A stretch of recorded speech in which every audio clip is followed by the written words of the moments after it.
I'm Insad, and I saw the Twilight Zone Season 2, Episode 26, Shadow Play. It is directed by John Brom, written by Charles Beaumont. If you haven't seen this episode, I will spoil it for you.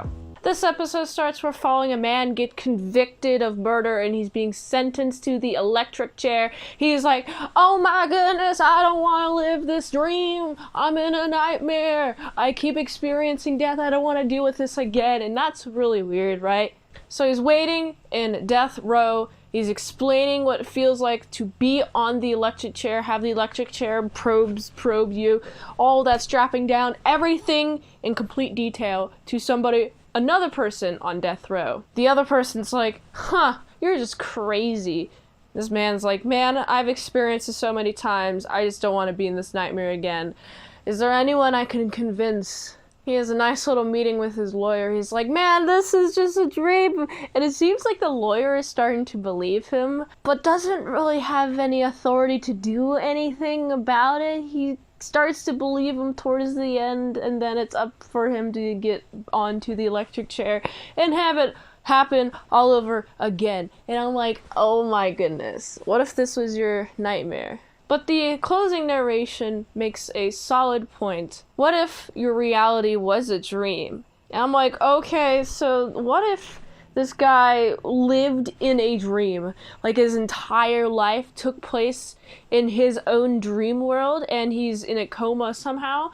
Why would he be stuck in a dream world? Coma maybe? Maybe he's an Inception. Maybe he got down to the limbo layer and so he's just stuck in this reoccurring one-day cycle, which, by the way, the execution happens every day at midnight. Plus, every single process happens within the day, which is the prosecution, making him be guilty, he do be guilty, sending him to death row, and then him getting executed happens in one day. And normally, it would take at least a decade for anybody on death row to be executed, because bureaucracy!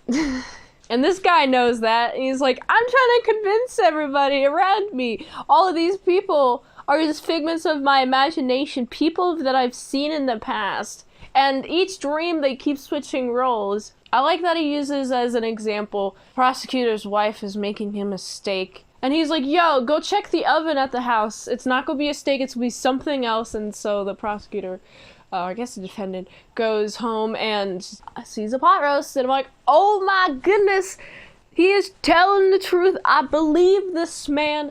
It seems like some people believe him, but what are they going to do?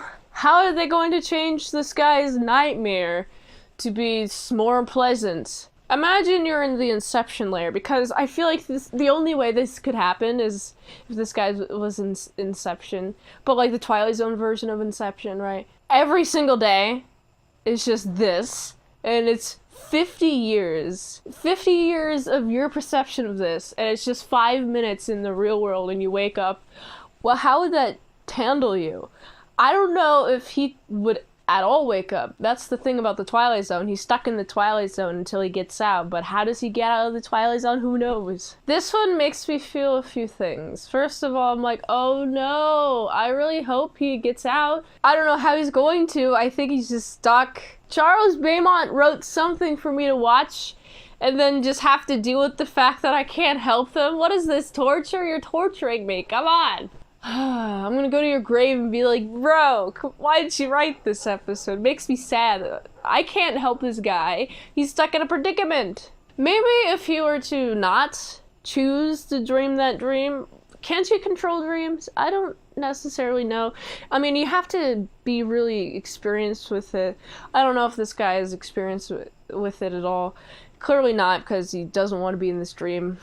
Dude, just change your dream. For real though, this is a really fun episode. I like the filming, especially within the jail cell with the guy who keeps experiencing the same day over and over and again. And I like how detailed he got with the electric chair, and I'm like, I don't want to get electric chaired. That'd be bad. The courtroom has to be the brightest in terms of like the values. A lot of more bright values than like darker gray values. And then as the episode goes and goes and goes, it gets progressively darker within the values until you hit midnight when the execution happens, and it's very dark compared to the bright scene at the very beginning of the episode. And then when he goes through the cycle, it's just, that seems to be the cycle. It's bright, and then it goes dark at the end of the day. I think that's to signify his hope. He's very hopeful, like, maybe I can get out of this dream this time, and then towards the end he's like, nope, I guess I can't. And then the black is supposed to represent death, so that's all fun. Have you seen this episode? You should if you haven't. I gotta give this one, it's a solid 8.4 out of 10. If you like this review, watch another one on the platform really likes it. $20 details, patreon.com/ASEPresents. One movie review per 1 month. Go to the link tree to support the daily grindiness of all them daily movie reviews. So go here. And until next time, mint salad saw. I'll see you later. My sour croutons, bacon bits. I'm gonna see if I'm in a dream. Goodbye.